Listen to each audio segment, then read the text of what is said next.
All right, in the next few minutes, we're going to unravel a really fascinating story: how we actually taught machines to understand our language. We're going to trace the whole journey from simple word games all the way to the powerful AI you use every single day. So, have you ever stopped to think about it? When you ask your phone for directions or you're talking to a chatbot, how does it actually get what you're saying? It can feel like magic, right? Well, it's not. It's actually a series of incredible breakthroughs, and we're about to walk through every single one. Okay, so this whole journey, everything from a basic Google search to something like ChatGPT, it all kicks off with one surprisingly simple idea: turning words into numbers. I know, it sounds almost too basic, but that single concept, that was the spark that lit the entire fire of modern AI.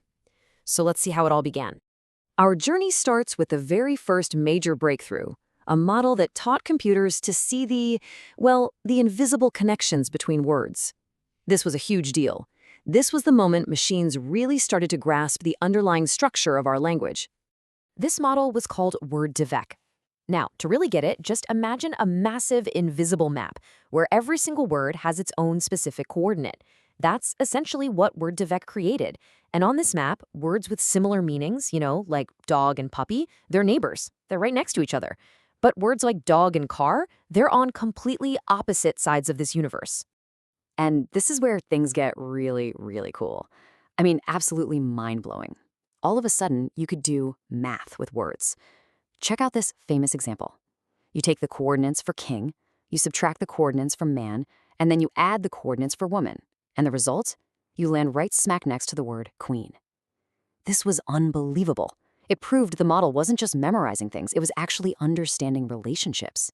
But as brilliant as this was, these early models, they had a really critical flaw.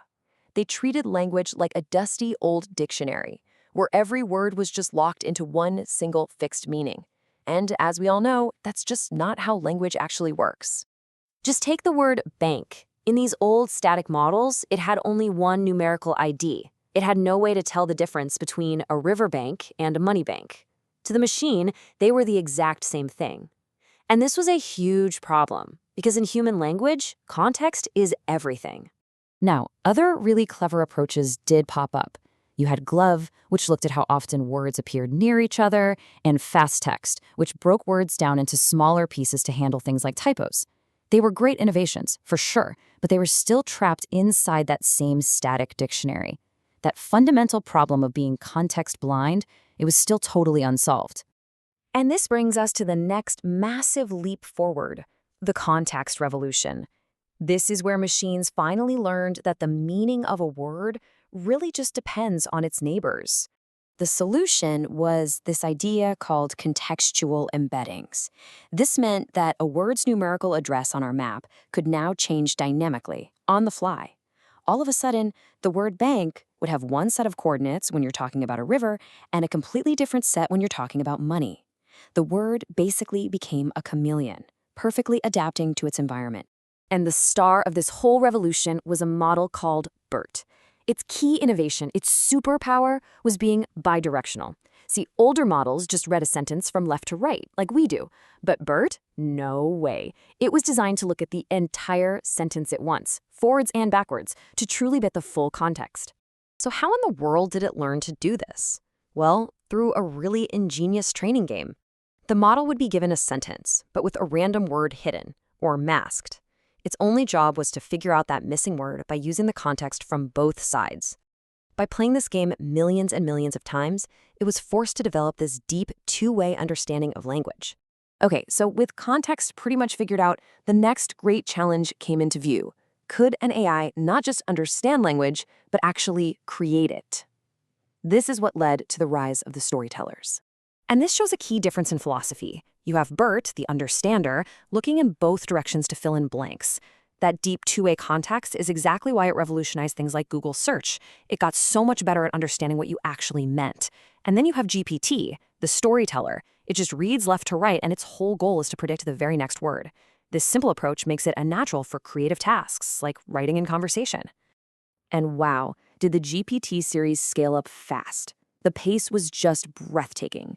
GPT-1 launched in 2018 with about 117 million parameters. A year later, GPT-2 had 1.5 billion. And then, by 2020, GPT-3 came out with a staggering 175 billion parameters. The growth was just exponential. 175 billion. That number is so big, it's hard to even wrap your head around. And that massive scale was the key. It unlocked what researchers call emergent abilities. The model suddenly started being able to do things it was never explicitly trained for, like reasoning or even translation, just by learning the patterns in a colossal amount of text. So, let's put it all together. What are the foundational pillars that really make all of this possible? Well, there are two key concepts that hold up everything we've talked about so far. First, there's subword tokenization. Instead of trying to learn every single word in existence, which is an impossible task, models learn common word pieces. Think of them like Lego bricks. If it knows the brick for run, it can easily build and understand running, runs, and runner. This super clever trick lets it handle slang, typos, and even brand new words using a finite set of pieces. And second, we have scaling laws. Researchers discovered something pretty remarkable. A model's performance improves in a really predictable way when you increase three things: its size, the data it trains on, and the sheer computing power you throw at it. This gave them a clear recipe for creating more powerful AI. Just scale everything up. So there you have it. We've gone from doing simple math with words all the way to massive, context-aware models that can generate human-like text. It's been an incredible evolution in just a few short years, and it leaves us with a pretty provocative final question. We taught machines our language. What happens when they start having ideas of their own?